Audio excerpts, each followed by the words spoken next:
Hi guys, today we're reacting to I Speak Astronomy by Jinjer live.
We've reacted to songs that started similar to this energy-wise. It starts like a freight train that's lost its brakes. Really gets you engaged from the first second. I don't think I would have felt the same about what's coming if I didn't have the anticipation from reading the lyrics. It's kind of funny.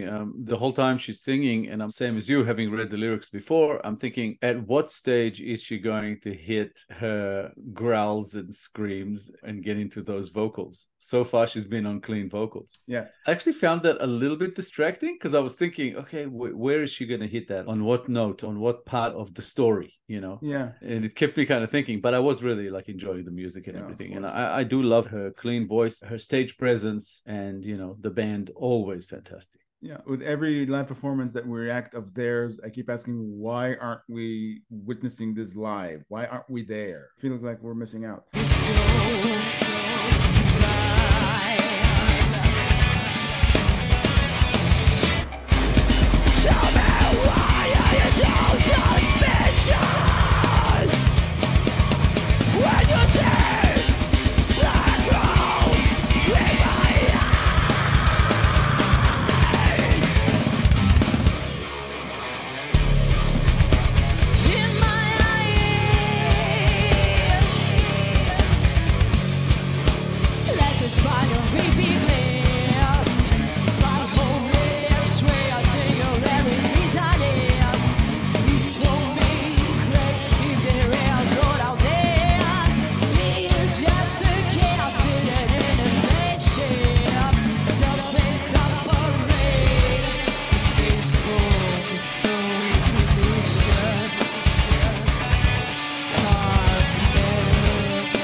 Suspicious, it's the pain when you see black holes with my eyes. Don't continue this expectation. It's on the ball, live on the horizon of my eyes. Come in, join me in my rotation.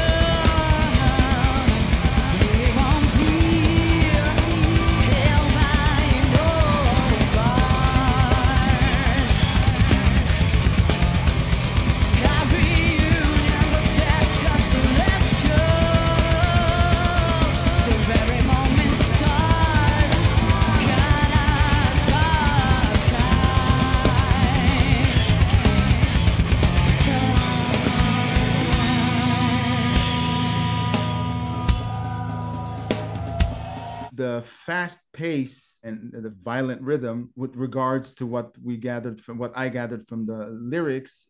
To me, it means like the mayhem that is our universe, what we don't understand about it. The entire experience kind of makes me think about who they're singing this to. To me, it feels like they're criticizing religion as saying people who have assigned names to everything and have already decided what moves everything. Maybe there's one God, maybe there's a multitude of gods that rule everything, and they're taking a more humble approach. The storyteller in the song is taking a more humble approach. There's so much we don't know about what's going on. Let's just respect what we don't know. There's something there. I think that this song kind of works on two separate lines in a way. Like you can take one interpretation and then another, and then one is not exactly more deep than the other, but there's definitely two ways to kind of approach this. Now, one is the one that you're talking about, which is really, we are stardust and we are part of this grand universe, whatever it is. We still don't know a lot of stuff, but this is like this cosmic journey. What was that one thing that kind of pulls you towards religion, where she says, if there is Lord out there, he's just a guest sitting in his spaceship observing this parade. So if there is a God, then God is like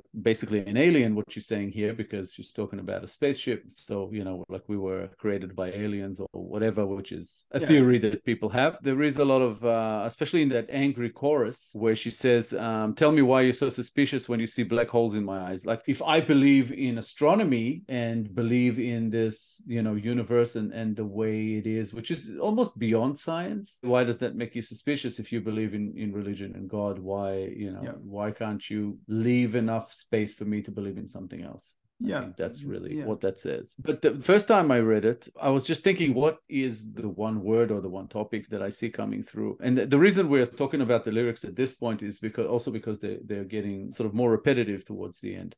Mm-hmm. So it's just a lot of these things are coming back. But to me, which I will just leave you with this thought, and when we go back to the song, you can kind of listen and see if that works for you in some way. But I think this song is about loneliness, and it's actually a love song. This is about somebody who wants to find someone who sees the world as they do, even if this someone is not even on the same plane as they are, like someone in another alternate reality or something like that, But we can go back to that and talk about it when you process the lyrics.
of all, awesome song. Tatiana's writing always hits me right for some reason. I just love the way her thoughts form within the writing. And again, I'm not even sure that I'm interpreting it the way she wrote it, but it's just interesting to me. It just sends me to certain places, I guess. But the reason it took me to it being about loneliness and a love song is because there are lines here that talk about, basically, it's just this desire to, it's almost like be reunited with someone you haven't even met yet. She says, come and join me in my rotation. We won't be held by no bars. Our reunion was tagged the celestial, the very moment stars got us baptized. And it's like, again, it speaks of a reunion, and it just feels like someone she's never met. And I think it's really her. It's Tatiana. I think she is kind of spiritual, kind of, into astronomy and all of that, and she put that into this. And I think it came from a lonely time in her life and a search for someone else. That bit here is just beautiful to me. Wave your hand from parallel universe hidden in a folded palm. After 28 light years, my research must be ended somehow. I think she wrote this possibly when she was 28. Even though it says 28 light years, I think it actually speaks to years, which was like her age, and her research must be ended somehow. It's like she needs to find this person. She already kind of wants it to happen. So yeah, that kind of, where it took me. That line you mentioned,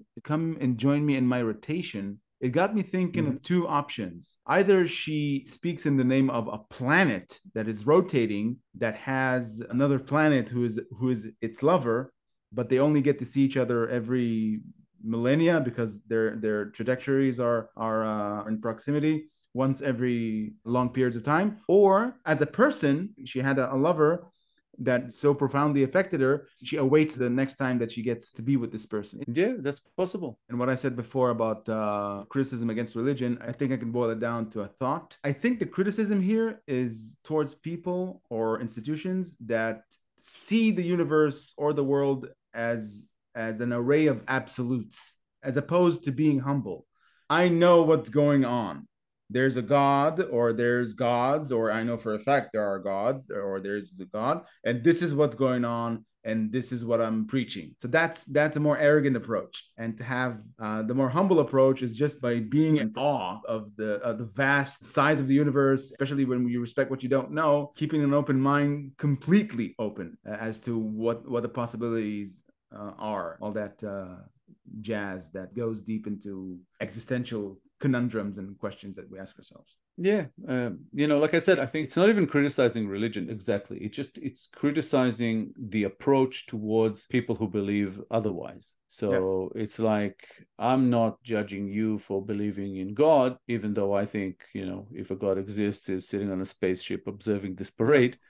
But you don't have to dismiss me because I believe that the universe is something else completely. But I think again that it came from this place of loneliness and as a love song, because just so many lines here just kind of make sense to me in that way. And as always, with Tatiana, there's so much depth. There's something on the surface and there's something underneath it. And it's funny because here it's like it's both, because both angles are fairly deep. But on the surface, I think it's the religion, that sort of criticism part. And I think the deeper part is actually the love song, which in a lot of songs, it's usually the other way around. The subtext is, seeking that soulmate, I guess. Fantastic song. I agree. If you enjoyed this episode, guys, please be sure to like, subscribe, comment, and click the little bell icon so you'll get notified on all our future videos. If you have a request you'd like bumped up the line, please make it through Buy Me a Coffee. All contributions are, of course, very much appreciated.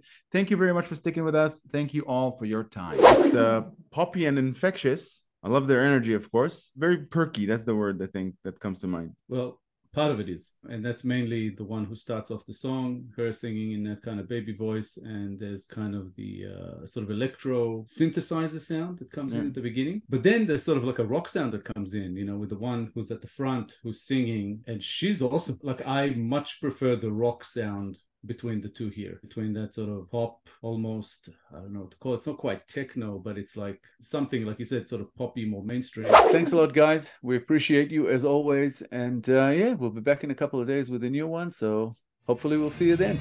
Bye, guys. Bye, guys.